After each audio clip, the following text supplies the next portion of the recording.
Rinig-rinig ka na yan. Punta kayo dito bayan. Pumunta kayo sa Dagupan. Dagupan ng layo lang. Dagupan City. Para makita ang bahay namin. Sure! Oo, dalo. Namiss kita naman. Kayo rin. Tagal mo na din dito, di ba? Oo. Ilang taon na rin? Di Clarin. Bata pa, no? Elementary pa. Ako pa maghahatid sa eskwelahan. Nagkaapak din kami. So ngayon, ikaw nang ihatid nila. Oo, matanda na. So makakain mo na kung ano gusto mong kainin doon, no? Oo. So mag-enjoy ka doon ay huwag mo pabayaan ang sarili mo. Yung medicine mo, huwag mo kalimutan.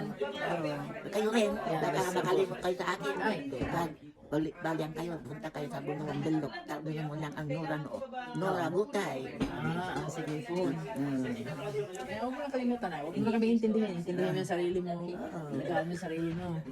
Yan, tama yung sinabi mo. Ingat ka lang palagi naman, lalo na mag-ingat ka na sa mga kinakain mo. Pero alam ko naman, mahilig ka sa seafoods.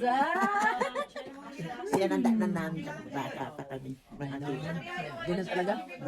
Sige lang, susugod kami dun sa inyo pag ano, pag makauwi. Oo, sige. Maraming, ano kayo doon, yung office pan? Marami kayo bangos? Oo, may Si Kuya? kalsidaan kami dalawa. Okay. God bless. Ano yun?